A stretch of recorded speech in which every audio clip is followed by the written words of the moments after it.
Bonjour et bienvenue sur Math avec Ammar. Toujours dans le chapitre nombre réel, cette vidéo est portée sur la partie entière. Donc on va commencer à définir la partie entière d'un réel x. Soit x appartient à R, l'unique entier relatif n, vérifiant n inférieur ou égal à x inférieur strictement à n plus 1, s'appelle la partie entière de x. Et notez O de x ou x entre deux crochets ou comme ça. Exemple, cherchons la partie entière de 3,2. On a 3,2 compris entre 3 et 4. Donc la partie entière de 3,2 c'est 3. La partie entière de moins 2 est égale. Moins 2 c'est un entier relatif et on a moins 1. Donc on a moins 2 est inférieur ou égal à moins 2 et inférieur strictement à moins 1. Donc la partie entière de moins 2 c'est moins 2. On va démontrer après que la partie entière d'un entier relatif c'est le nombre lui-même. La partie entière de moins 0,5. On a sur la droite réelle 0, moins 1 ici, moins 0,5. Donc moins 0,5 c'est peut être égal à moins 1 est inférieur strictement à 0. Donc, la partie entière de moins 0,5, c'est moins 1.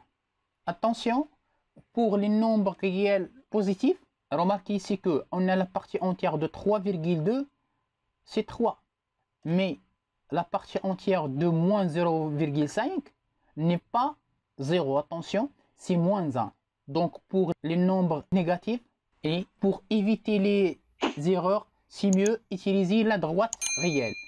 La partie entière ici de moins 0,5, c'est pas 0 mais c'est moins 1. Donc on peut définir une fonction s'appelle la fonction partie entière. E définie de R à valeur dans Z. À chaque nombre x, on lui associe un entier relatif tel que E de x est inférieur ou égal à x est inférieur strictement à E de x plus 1. Maintenant on va tracer la courbe de la fonction partie entière. La partie entière de moins 2 c'est moins 2 et quel que soit x compris strictement entre moins 2 et moins 1, on a la partie entière de x c'est moins 2. Moins 1 c'est un entier et sa partie entière c'est moins 1. De même, n'importe quel x compris strictement entre moins 1 et 0, sa partie entière c'est moins 1. Donc on a sur le sommet ouvert à droite moins 1, 0, la fonction partie entière est égal à moins 1, c'est une constante. L'image de 0 c'est 0 et le semi ouvert à droite 0, 1, la fonction est égale à 0. 1 c'est un entier, l'image de 1 c'est 1 et aussi sur le semi ouvert à droite 1, 2, la fonction partie entière est égale à 1. Et de même sur le semi ouvert 2, 3, la fonction partie entière est égale à 2. Remarquons que la fonction partie entière n'est pas une fonction continue sur R. Maintenant, on va démontrer quelques propriétés de la fonction partie entière. Montrons la première propriété. Montrons que quel que soit x appartient à z, sa partie entière, c'est lui-même.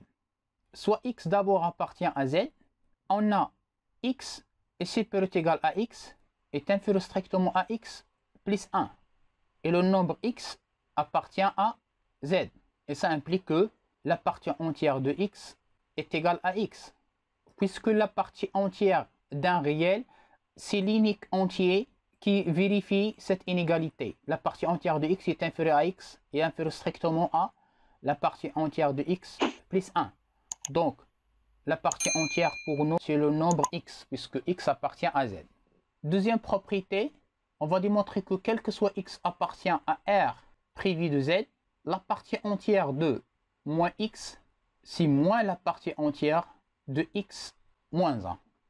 Soit d'abord x appartient à R privé de z, on a x c'est peut être égal à la partie entière de x et inférieur strictement à la partie entière de x plus 1.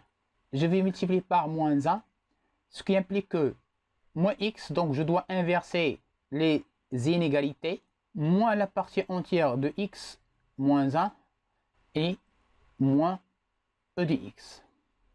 Comme x n'appartient pas à z, alors la partie entière de x est différent de x. Ce qui implique que moins la partie entière de x est différent de moins x. Donc cette inégalité devient stricte.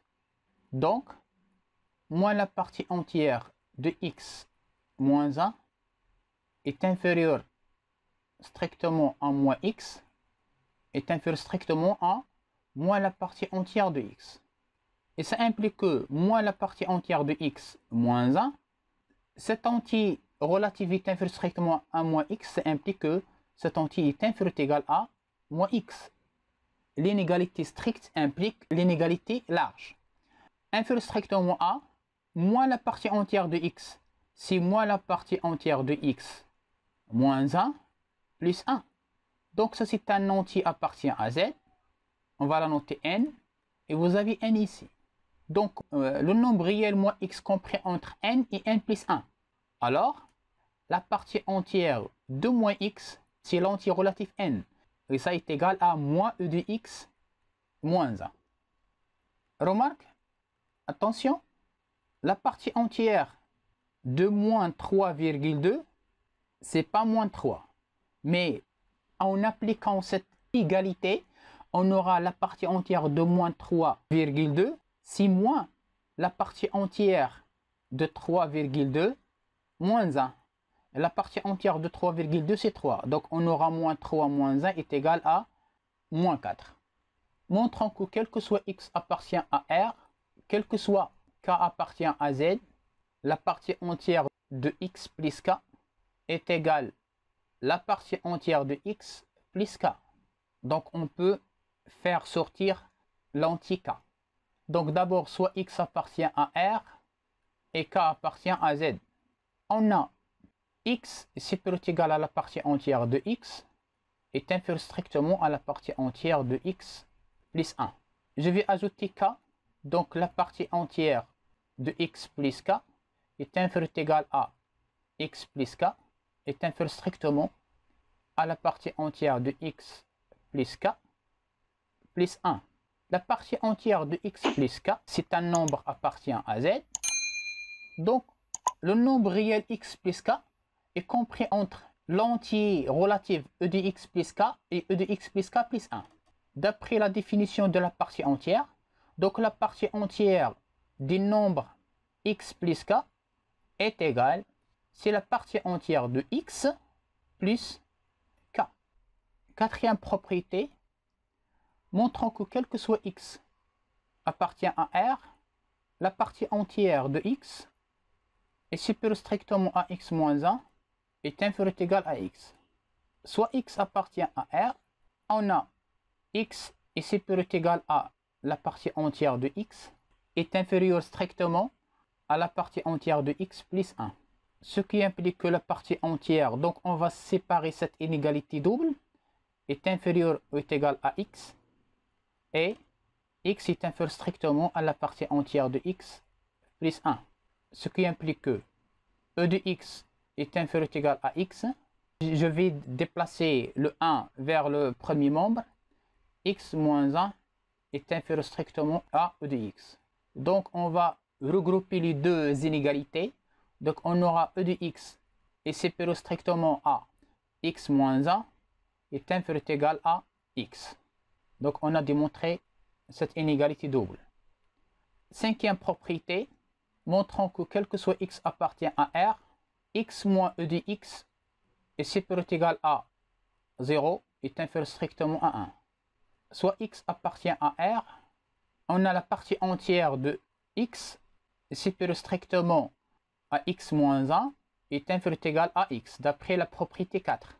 D'abord, je vais retrancher x dans les trois membres de cette inégalité double. Donc, il reste ici moins 1, e de x moins x, ici il reste 0. Je vais multiplier l'inégalité double par moins 1, donc il faut inverser les inégalités. Donc, on aura 0 est inférieur ou égal à l'opposé de e de x moins x, c'est x moins e de x, inférieur strictement à 1. Donc, on a démontré cette inégalité.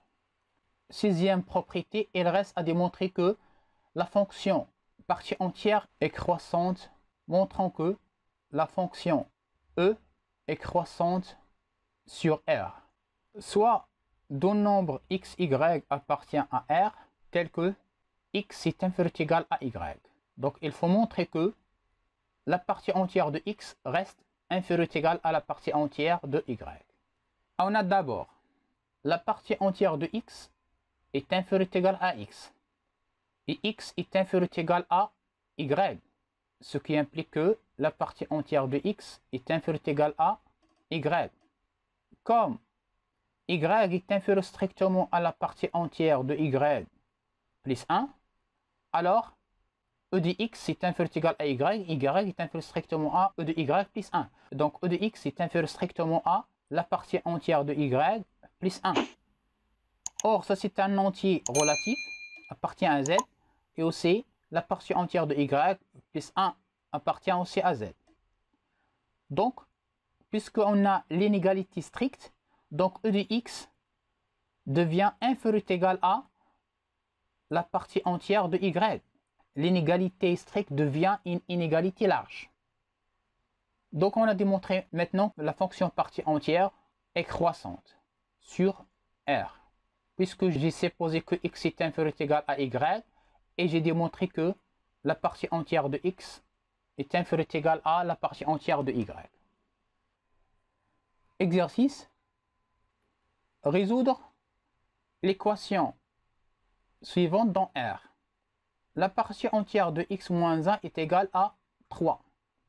Soit d'abord x appartient à R, on a x moins 1 est supérieur ou égal à sa partie entière, est inférieur strictement à sa partie entière plus 1. Or, la partie entière de x moins 1 c'est 3. Donc on va remplacer la partie entière de x moins 1 par 3.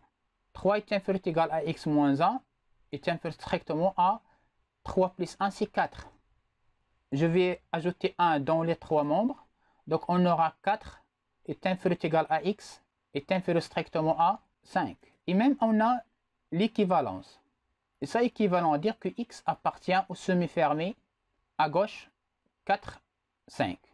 Donc l'ensemble des solutions de cette équation est l'intervalle semi-ouvert à droite 4, 5. Voilà, cette vidéo touche à sa fin. Merci de l'avoir suivi et à la prochaine vidéo. Au revoir.